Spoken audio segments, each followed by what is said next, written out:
tingnan natin kung ipinturahan nila to ng hazard markings.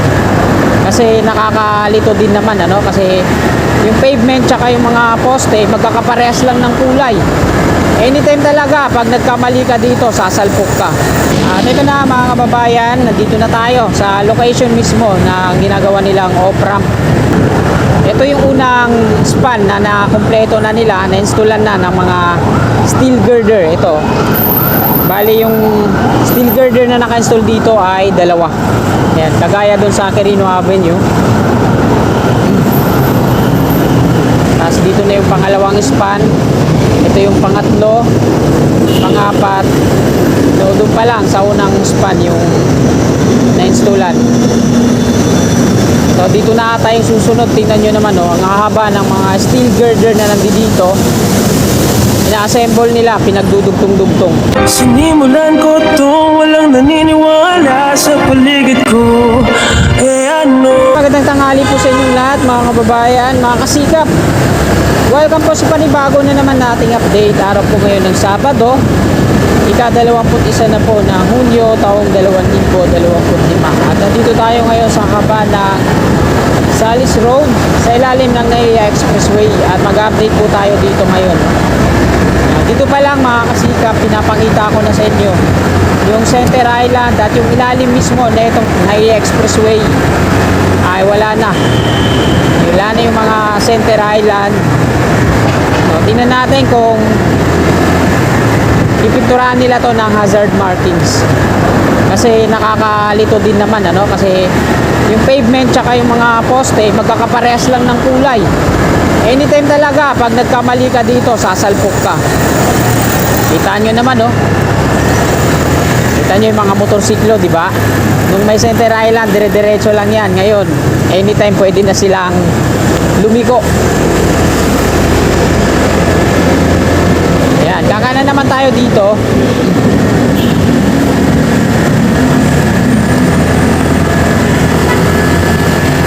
Ito naman yung off-ramp patungo dito sa Newport City.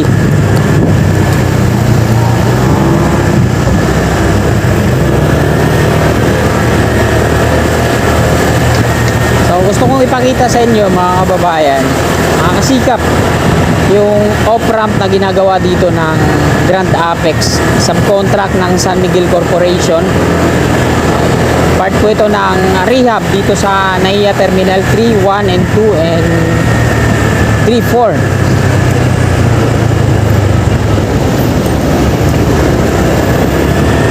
Ayan, Newport City pakanan. Ito naman yung on-ramp sa mga magtutungo ng Terminal 1, 2 at Macapagal Boulevard. Ayan sa kaliwa. Nangyari dyan, may pinahinto.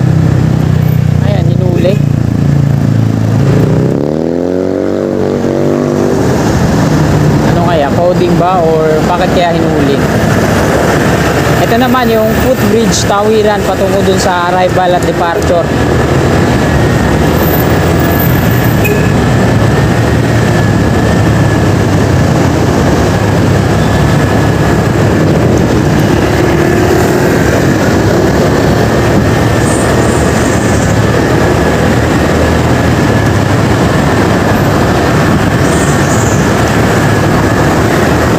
Ganito nakalawak dito sa ilalim. Dito din, meron po dati mga Center Island tsaka mga landscape pa. Ngayon, ayan. Mga flexible post na lang yung harang.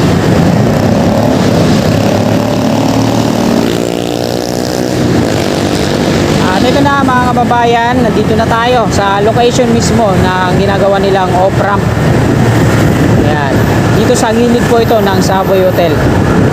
Ito yung unang span na nakumpleto na nila, na-installan na ng mga steel girder. Ito, bali yung steel girder na naka-install dito ay dalawa. Ayan, kagaya dun sa Quirino Avenue. Tapos dito na yung pangalawang span. Ito yung pangatlo, pangapat. So doon pa lang sa unang span yung na-installan. So dito na ata yung susunod. Tingnan nyo naman ang haba ng mga steel girder na nandito. Ina-assemble nila, pinagdudugtong-dugtong. Dito na po yung kasunod niyan mga kababayan. Ito yung inuuna nila ay pangalawang installan tong mahabang ano dito, span. Sa gilid po ito ng Savoy Hotel. Ito yung Savoy Hotel sa kanan ano. Talagang gumilid talaga ako dito para makita natin.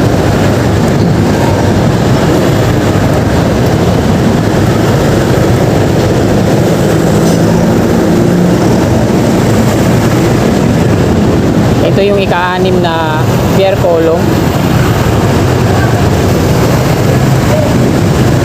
So hindi muna tayo kakanan dito.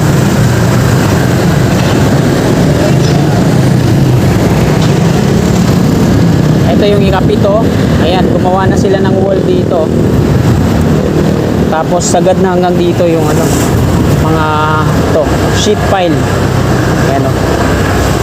Andun yung mga macro geofoam. Andun din pala yung mga steel girder sa loob. Doon nakatambak. Ayan o. Buo na. So ikot tayo mga kababayan. Balik ulit tayo. Tapos tsaka naman tayo kakanan mamaya. Nandito pala yung mga steel girder tsaka yung mga macro geofoam sa loob. Paisa-isa lang pala nila nilalabas dun sa mismong pag-installan.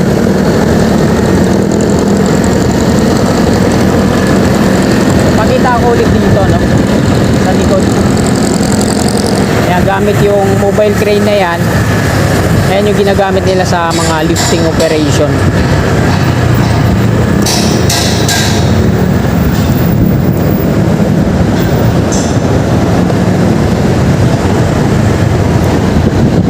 Ayan mga kababayan, sagad na yung mga sheet pile lang dun dito sa unahan. Tapos na-installan na nila ng wall dyan. Ayan, sa mismong pier column may kapito.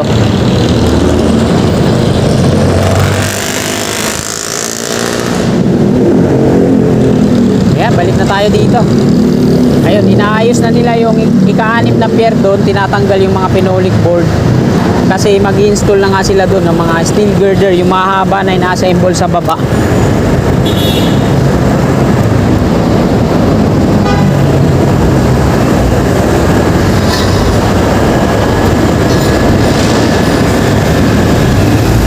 Pakita ko ulit sa kabila. Ayan yung steel girder na mahaba. Pasukat na dyan sa mahabang span na yan.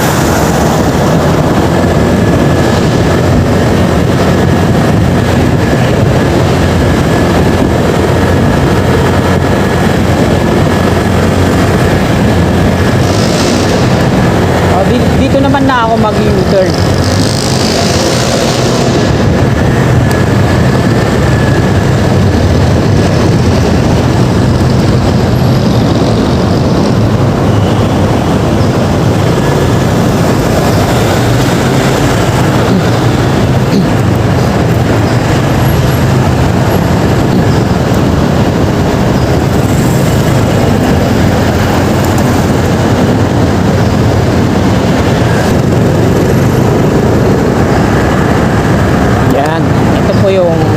Talagang U-turn slot po dito.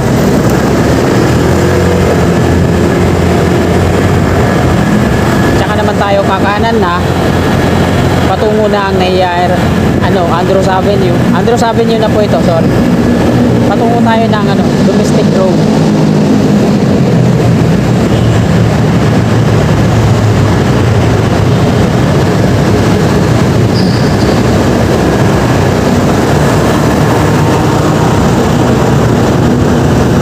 Ayan, pakita ko ulit sa inyo yung off-ramp dito sa kanan.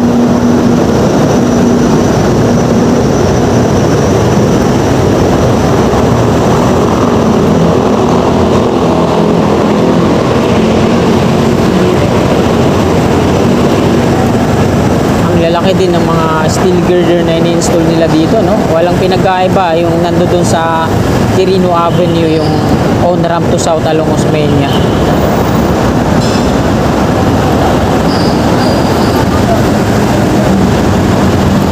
Sa article ng San Miguel Corporation, ito yung nagkakahalaga ng 5 billion pesos. Ang laki, ano? Ito yung off-ramp na to dito sa NAIA Terminal 3.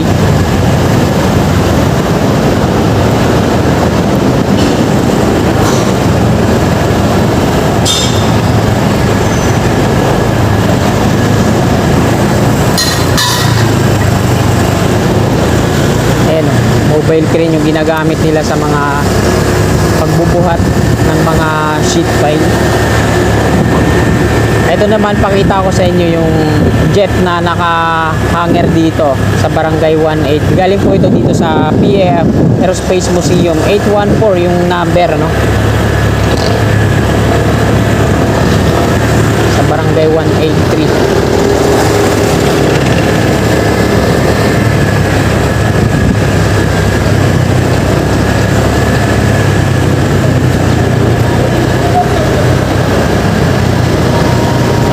Patungo na po ito ng ano.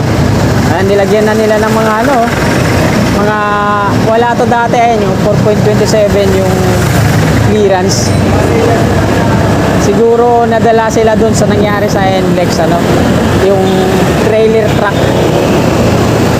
Tumama yung container dun sa ano footbridge. Siguro nila natansya o nakita yung vertical clearance. Kaya yan, nilalagyan na ng mga clearance dito para iwas disgrasya. Dito naman sa baba, mga kababayan, mga kasikap, pakita ko naman sa inyo yung Center Island. Ayan o, binakbak na po yan dito yung mga Center Island. Ginawa na lang ng median barrier. Ito, ginawang parkingan. Lahat yan, hanggang doon yun sa may gate 3. Ito dito, bakbak na rin. Sana doon sa Quirino Avenue, ganun din yung gawin, no? Tanggalin yung mga Center Island. Tapos sa Osmeña, lalo na, no? Kasi skyway din naman yun, Ayan, no? Kaya anytime, pag halimbawa malakas yung ulan, magpapalit ka ng, magsusot ka ng raincoat, pwede ka dito. So isa din yan sa purpose kung bakit ganito. Pero emergency baypoy nakalagay doon sa lay-by. Kasyang-kasya dyan yung mga 4 wheels.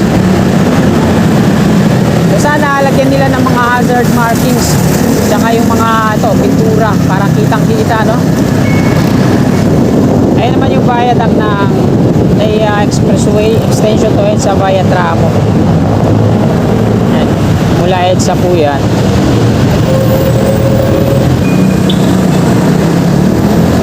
Ayan, namimili din pala sila ng huli. Ayan, no? At dito sa part na to, ito inuumpisahan na rin, no? Tanggalin yung Center Island at bakbakin. Ito, natapos na nilalagyan. Ito yung dulo ng on-ramp mula EDSA patungo dito. Dito, hindi pa natatanggal. Ito naman yung LRMC sa ating gawing kanan. Nandyan yung mga tren ng LRT1, mga bago, mga Generation 4, yan sa nilabasan ng kotse niya. Dami pang mga tren dyan. Ayan, nandito na tayo sa may domestic road. So ito yung ginagawa dito sa may domestic road. Yung circle ay tinatanggal ba o pinapaliit lang to? Ayan, no, binalutan na nila ng ano. Tinatanggal na, mga kababayan, yung circle dito. Tapos ito naman ginagawa din. Domestic road to, mga kababayan. Ayan na, oh, yung NAIA Terminal 4. So dahil nga daw obstacle po ito dito, kaya hindi natatayuan ng mga establishment. Bali itong NAIA Terminal 4 cargo, ililipat daw sa dating cargo, no? Ayan, oh, napakaliwalas na yan dyan. Ayaw nila kasi matulad nung nangyari sa South Korea, no? Yung isang eroplano na maraming namatay dahil no, nag-emergency landing tapos nagdire-diretso. So hindi na tayo dito, no? Hindi muna tayo hinto, dire-diretso tayo. Bali gagawa pa sila dito ng NAIA Terminal 5 dito sa pagitan ng pagitan ng 1 at 2.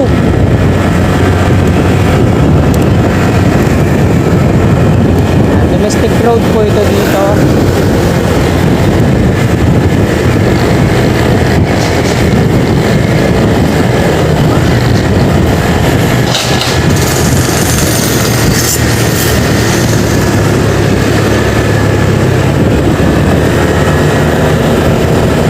Parang doon itatayo yung yung Terminal 5.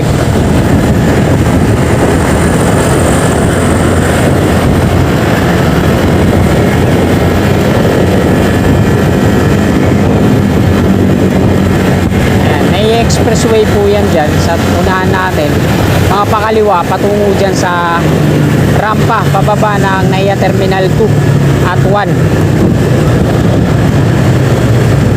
Pero hindi tayo kakaliwa dyan mga kababayan dahil patungo ako ngayon sa Novelex, kukuha tayo ng update. Balik kakanan ako dito.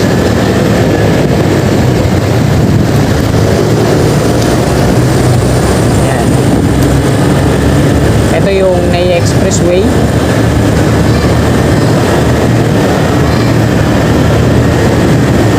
Dito tayo mag-end ng ating video kung saan kakanan na tayo papuntang papunta dito sa punta kasi ako ng Cavite ngayon eh.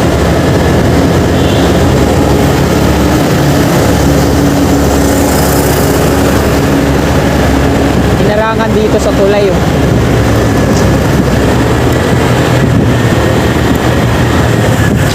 20 tons yung capacity ng tulay na to.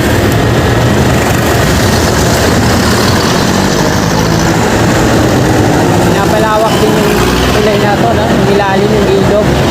Nagbe-dredging sila eh.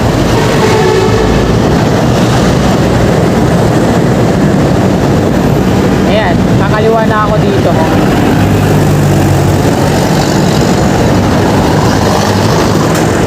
So ayan mga kababayan, hanggang dito na lang po itong video na to. Marami pong salamat sa inyong walang sawang suporta. Bago nyo lisanin itong video na to, palike naman po at pa-subscribe. Maraming salamat, magandang tanghali, God bless. Tulad ko lahat ng mga